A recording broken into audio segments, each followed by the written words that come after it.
Et salut tout le monde, aujourd'hui on se retrouve pour une nouvelle vidéo. Donc dans cette vidéo on va parler justement de mon module, enfin, de mon menu lanceur d'application. Donc pour rappel, si je m'étais lancé, enfin, voilà, je m'étais lancé un défi de me faire, enfin c'est pas vraiment un défi, mais voilà, je voulais faire un menu, donc un menu lanceur d'application, qui permet justement de lancer les applications. Et voilà, donc j'ai fait une vidéo hier que j'avais pas fini mon module, là je l'ai fini. Je l'ai fini, même si on peut pas appeler ça, si vous voulez, on peut pas appeler ça fini, mais je m'arrête là pour l'instant. Parce que, voilà, je commence un peu à en avoir marre et je pense qu'effectivement, je pense que je dois faire autre chose si vous voulez. Je pense que j'ai atteint ce que je pouvais faire, ce que je pouvais faire actuellement. Donc voilà, donc je vais m'arrêter, je m'arrête sur mon menu. Je, je vous dirai ce que je ferai ensuite, à la fin de la vidéo. Et pour l'instant, voilà. Donc si vous voulez, donc pour rappel, sur Linux et notamment sur Arch Linux, si vous voulez, c'est pas comme sur Windows. Sur Windows, on a des applications, là, ici, sur le bureau. Et voilà, on double-clique et ça permet d'allumer une application. Sur, sur Arch Linux, sur Hyperland, tout ça, on n'a pas. Donc, soit pour allumer une application, soit il faut utiliser le terminal, dans LibreOffice NDSON, par exemple. C'est chiant, mais c'est possible, c'est possible. Soit on utilise un main menu, donc pour allumer le terminal, mon main menu, c'est main mode plus entrée. Et là, ça m'allume un terminal.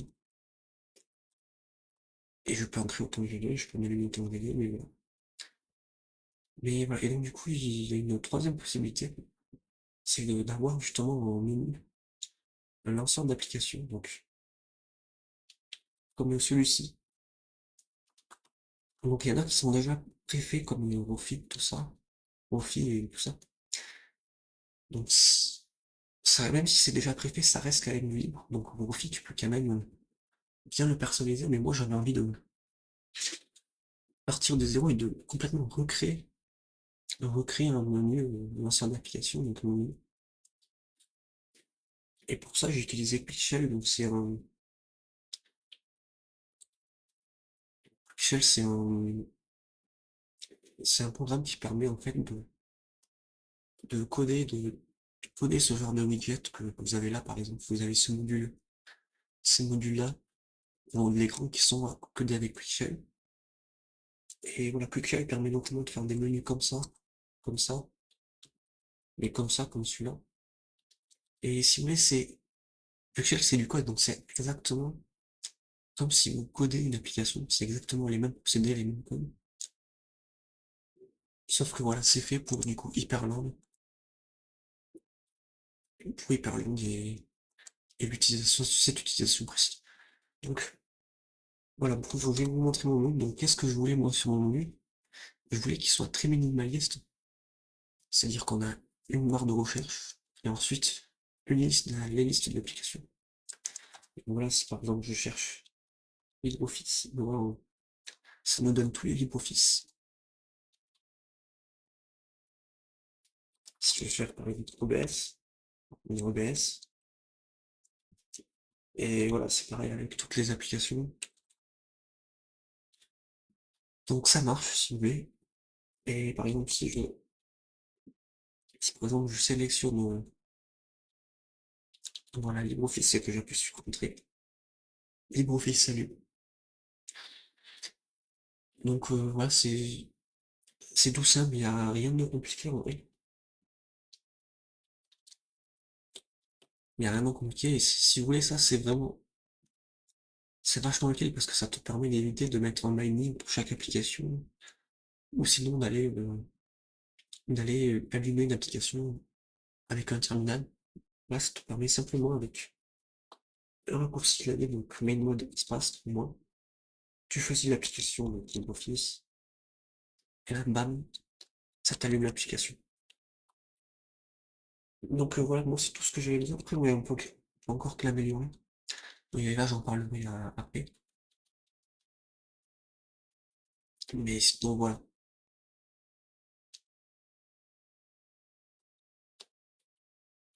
pour le code, je vous montre ça. Donc, si vous voulez, moi, j'ai créé trois menus. Donc, ce menu-là, ce menu, celui-là, et celui-là. Ces trois utilisent justement le type menu pop-up.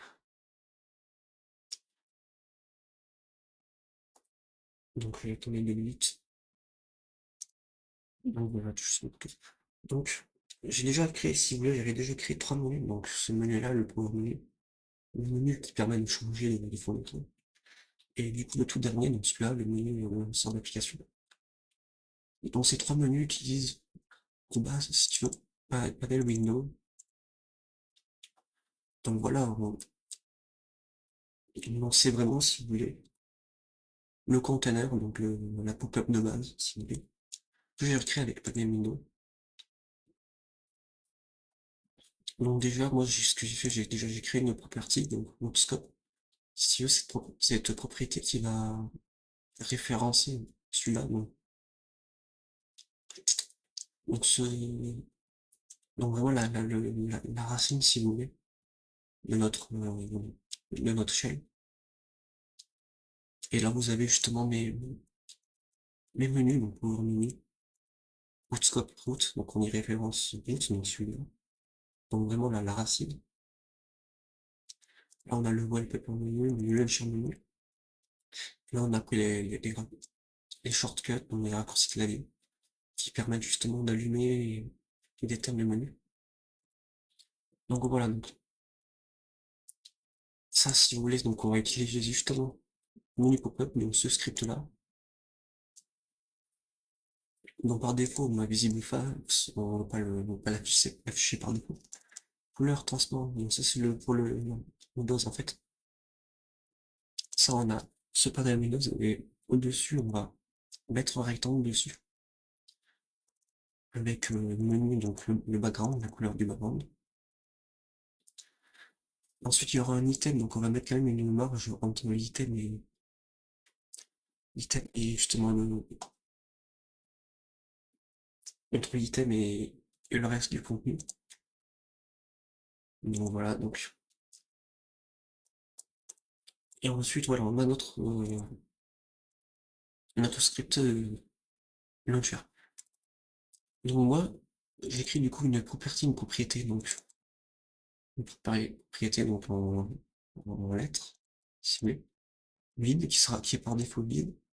Quand on ferme l'application, quand on ferme vraiment notre menu, on met visible false, mais aussi on vide aussi cette, cette propriété qui est query, donc query, donc ça veut dire recherche, si vous voulez. Donc voilà, si vous voulez, c'est exactement ça, c'est la barre de recherche. Là, on crée une liste modèle qu'on va tout de suite, qui sera en fait changée avec mobile modèle, la fonction mobile modèle. Donc la première chose dans cette fonction-là, c'est ce qui va nous permettre, si vous voulez, quand on va lancer, de,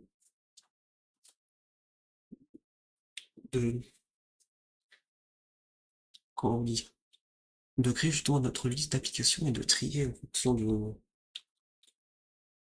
fonction de notre barre de recherche.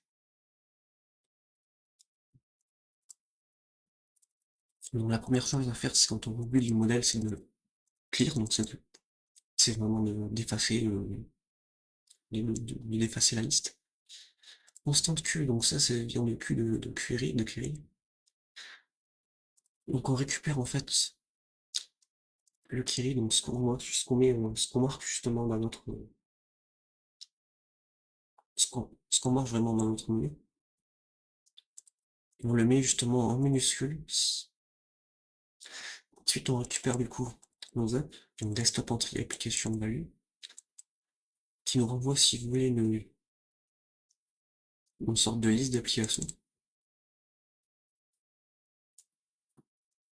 Entre guillemets, on peut appeler ça comme ça une liste d'applications. Donc là on va créer une boucle donc toutes les entrées de app, donc toutes les entrées que dans l'app. On va créer du coup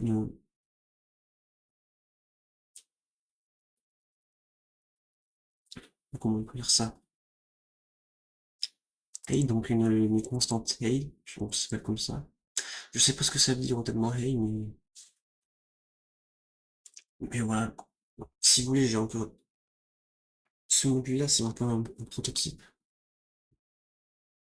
Donc voilà, j'ai essayé avec de l'IA et tout ça. Et non, c'est normal qu'il y ait encore deux, trois trucs que je ne sais pas. C'est vraiment un prototype, si vous voulez, c'est pas le module final. Vraiment, le module final, vraiment, je ferai un truc assez propre et 100% félin. Mais là, en attendant, ça fera le taf. Donc, dans Hey, donc on met entry name, on met ensuite entry génétique, donc ça va vraiment nous rendre une arrêt avec le nom de l'application, le nom général de l'application, le commentaire et tout ça, tout ça. Donc ensuite, on va faire donc donc if, si query n'est pas vide, donc si ce n'est pas zéro, que hey include donc q, donc si hey inclut donc q, donc la query, donc la recherche. Si vraiment, par exemple, si je tape libre, si dans littéralement dans name ou dans generic name ou dans commande on a libre, et ben ça va nous afficher. Donc on va faire name entry.name icône entry.icône app tree.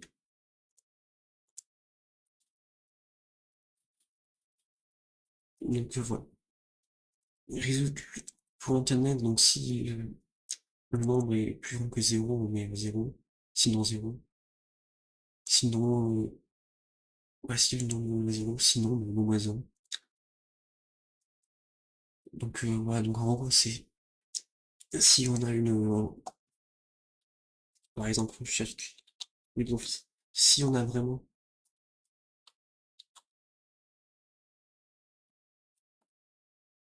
si on a des recherches justement et qu'on obtient quelque chose, là j'ai LibreOffice. On obtient vraiment une recherche, on obtient LibreOffice. Mais voilà, si on n'obtient rien, mais j'ai rien sélectionné, donc on met -1. Donc ça, invisible changeait, c'est une fonction qui a été appelée, si vous voulez, si on, si on change la visibilité du menu. Donc si justement le menu est visible, donc on met chez texte, on le remet à 0. Launcher menu.query, on le remet à 0. On rebuild le modèle, mais on focus, si vous voulez, sur la barre de recherche. Si vous voulez, c'est la barre de recherche. Donc là, ensuite, notre menu, ça va être composé de vraiment la partie graphique, ça va être composé du coup dans colonne et layout, qui va composer, si vous voulez, qui va avoir deux éléments, donc le text field, donc la barre de recherche, et la liste. Donc là, la barre de recherche, voilà, c'est tout simple, c'est une overlink avec mon texte. Donc, on cherche app, et là, voilà, on met font pixel save et tout ça.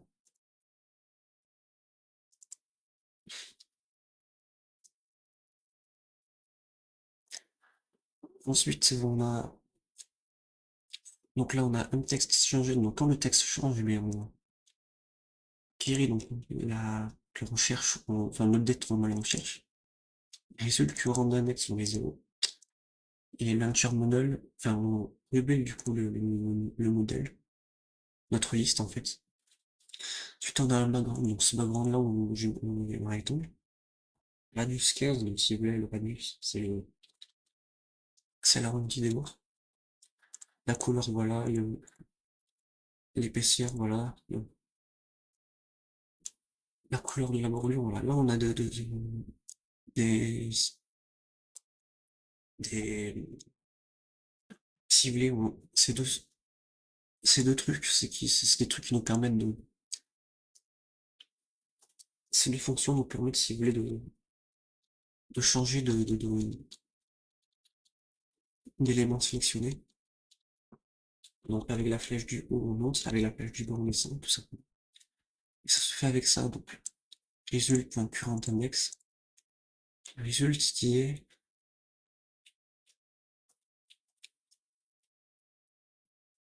Le résultat, c'est la liste vue. Donc, voilà. Concurrent index, donc math, résultat current index moins 1, moins 0. Donc voilà, on fait moins 1 plus 1, tout simplement. Et event pour accepted tout, c'est vraiment pour dire qu'on a l'élément a été accepté. Et bon, on accepted, donc ça c'est quand on appuie sur entrée.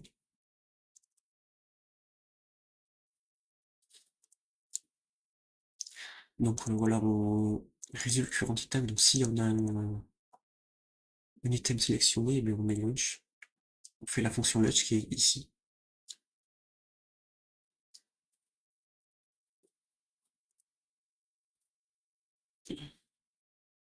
Liste vue, donc voilà, donc là on a liste vue, donc launch current, la fonction launch current, si je me rappelle, je pense qu'elle est pas utilisée. Je vais voir sur un web, ça fait quoi. Ouais, je suis ouais, voilà, c'était un truc vraiment pisté. Quand vraiment vous le voyez, c'est vraiment juste un prototype. C'est voilà, j'ai encore des.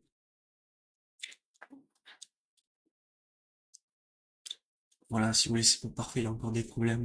On peut faire mieux si vous voulez, mais pour l'instant je m'arrête là. Parce que j'ai plus envie de faire ça et honnêtement,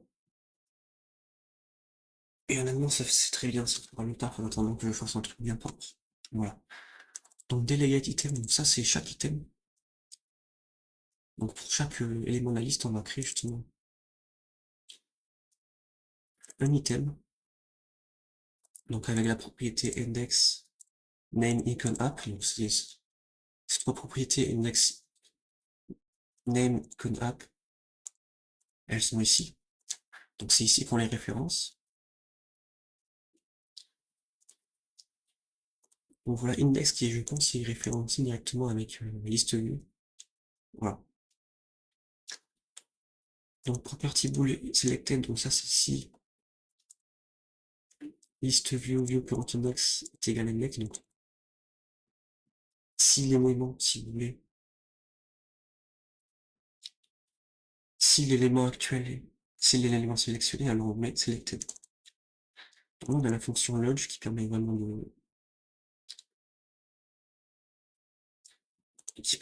de lancer l'application. Ensuite on a un rectangle. Donc voilà, donc si vous voulez, donc ce rectangle c'est celui-là. Donc rectangle radius 50 beaucoup, donc c'est j'ai mis 50 parce que comme ça on a bien l'arrondi complet. Et voilà, donc couleur selected, donc s'il est sélectionné, on met launcher en lieu, donc background selected. Sinon on met juste le background simple.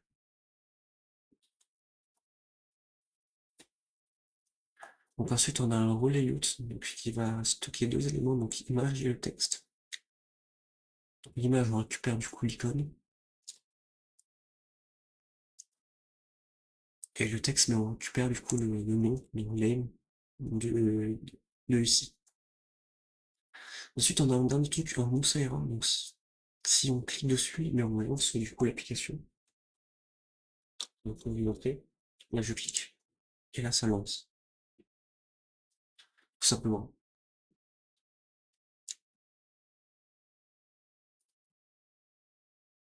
Donc, voilà. Donc, comme vous le voyez, c'est quand même, ça reste quand même un prototype. C'est pas fini. Notamment, je pourrais faire par exemple, voilà, un over si vous voulez.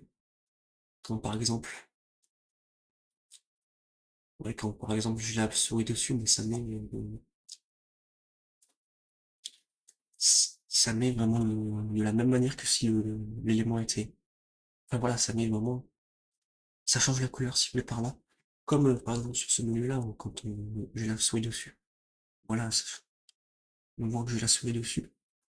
Et que si je clique, ça allume quel bouton ça allume. Mais là, je vais pas le faire parce que, encore une fois, c'est qu'un prototype. Tout ça, je vais le refaire au propre. et sûrement différemment, mais voilà. Mon but avec ça, c'était vraiment d'acquérir, si vous voulez, la compétence, les connaissances pour faire ça, et pour faire autre chose notamment. Mais voilà, notamment moi, ça me permet d'apprendre, d'acquérir des compétences, mais ça me permet aussi d'avoir un menu qui est justement, qui marche, même si c'est pas parfait encore. Mais voilà. Donc voilà, en vrai, moi je suis assez fier de ce menu, donc si vous vous souvenez, il y a quelques bugs dans la dernière vidéo, voilà, dans la dernière vidéo, j'avais parlé de quelques bugs. Je crois que je les ai à peu près tous réglés. Donc voilà, après quelles améliorations, ben voilà, pareil, le over, donc changer de couleur en fonction de si j'ai la souris dessus. Mais aussi, par exemple, quand je fais ça, voilà, notre sélection disparaît. Et t'as une espèce d'animation qui est un peu trop lente, je trouve. Ouais, peut-être aussi garder notamment l'élément sélectionné au milieu. Voilà, au milieu par là. Mais voilà, si vous voulez, ça je l'ai fait, garder l'élément sélectionné au milieu dans Vimeo. C'est le même procédé que celui-là, que pour ce menu. Donc je pense savoir à peu près comment on peut faire ça, mais voilà. Mais quand même, moi, je m'arrête là pour ce module. Il marche, c'est très bien. Il y a une autre amélioration que je peux faire, c'est notamment de trier les icônes, enfin de trier les applications. Là, si vous voulez, il n'y a rien de trié. Donc c'est vraiment dans le désordre,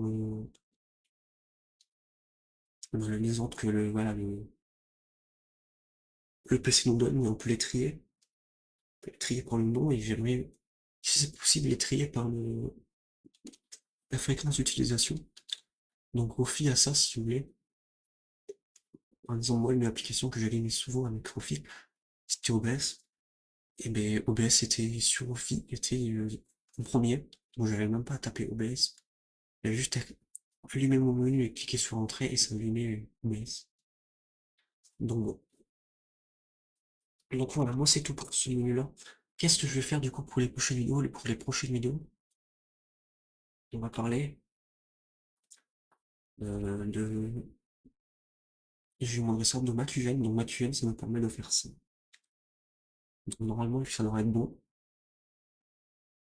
Là, normalement, vous devrez voir. Regardez bien le menu. Regardez bien le... Voilà. Là, j'ai les couleurs qui changent. Boum. Et voilà, Matugène, c'est ce qui nous permet de faire ça. Donc voilà, si vous voulez, voilà, toutes les couleurs qui changent. Donc voilà, ça permet, si vous voulez, de changer les couleurs en fonction du fond d'écran. Donc moi je m'arrête pour aujourd'hui pour cette vidéo, mais voilà, j'en parlerai demain. Et voilà, truc assez cool, donc moi c'est quelque chose que vous voulez sur mon race, c'est vraiment pouvoir en fait avoir les couleurs qui s'adaptent en fonction du fond d'écran, et bon, vraiment, que ce soit vraiment, que ça se mélange bien si vous voulez. Bon voilà, moi je vous laisse pour cette vidéo et je vous dis bah, du coup à la prochaine pour une prochaine vidéo. Allez, ciao.